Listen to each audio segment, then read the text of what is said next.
माझे नाव सुनील तुकाराम गुडे।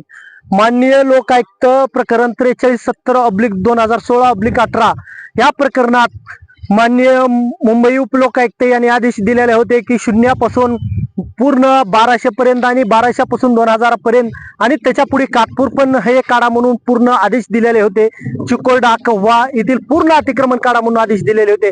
पण पाटबंधारेचे कार्यकारी अभियंता हे 14/1/2025 रोजी स्पॉट पाणी करून अतिक्रमण आहे म्हणून अहवाल दिलेत आणि तहसीलदारला काढण्यासाठी पत्र दिले तुमचे महसूलचे माणसं बोलवा म्हणून। आणि 16/1/2025 रोजी असं देतात की 2/2/2024 रोजी मान्य न्यायालयाच्या आदेशानुसार अतिक्रमण काढलं। आज रोजी अतिक्रमण नाही म्हणतात, पण हे स्पॉटवर पाहिलं तर आज पण हे ऊसाची लागवड आहे।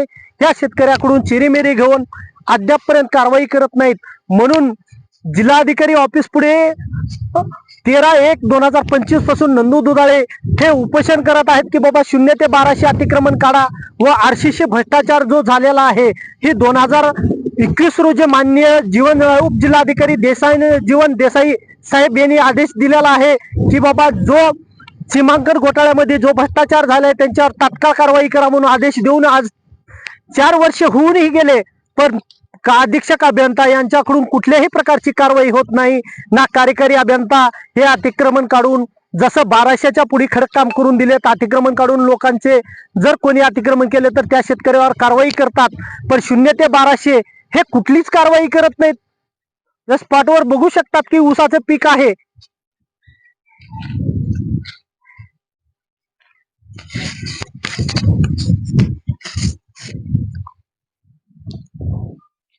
शेतकरी आणि 0 पॉइंट पासून ते 1200 मीटर पर्यंत अतिक्रमण भरपूर केलेलं आहे शेतकऱ्यांनी, ते अतिक्रमण काढून घ्यावं एवढीच विनंती आहे।